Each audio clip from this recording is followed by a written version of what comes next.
What is known about THC concentrations in blood? When cannabis is inhaled, whether smoking or vaping, blood levels of THC spike in about 10 minutes. Upper range levels of 30 to 50, or even, well over 100 nanograms per milliliter can be measured. The latter would represent an extreme ingestion, which is considered to make a driver actually impaired. After the peak level, blood THC levels exponentially reduce to single digits in 1 hour. Frequent pot smokers will be likely to be constantly over the typical legal limit, if 2 to 5 nanograms per milliliter, at all times. Unless they stop using for at least a week or more. Is the legal limit set by a level shown to impair anyone? How close is 2 nanograms per milliliter to the lowest discernible reading, above the noise floor? Are the limits actually zero tolerance, and not concerned with impairment?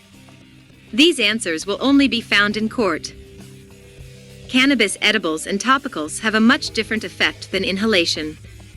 When you consume cannabis-infused edibles, the THC blood levels peak about 4 hours after. Then they decrease towards zero in about 4 hours later.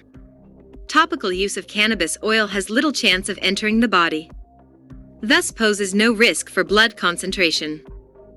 What blood THC levels do they associate with driver impairment? With alcohol, the higher your blood alcohol level, the more impaired you are. With marijuana, the correlation between blood THC and impairment isn't so simple. There is some question whether an illegal level of THC in the blood can affect brain function or cause excessive muscular relaxation, which is considered affecting motor skills enough to impair driving. How long is a driver impaired? What is a true test for what impairment symptoms? We're here, we're high, we're used to it. On the other hand, a regular cannabis user may continuously have blood THC over 5 nanograms per milliliter, yet demonstrate no mental or physical impairment in a field sobriety test. So that is not a sobriety test, but a loyalty oath signed with the blood of your blood test. They are applying zero tolerance prohibition standards to a legal substance, in a complete double standard between legal pot and alcohol policies. When we all know that alcohol is a much more impairing drug than pot ever was or could be. Cannabis is safer than alcohol at the low and high extremes of usage.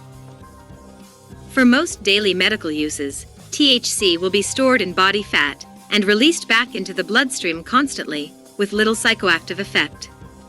This is why Illinois does not hold its medical cannabis cardholders to a blood test standard, and just requires standardized field sobriety tests.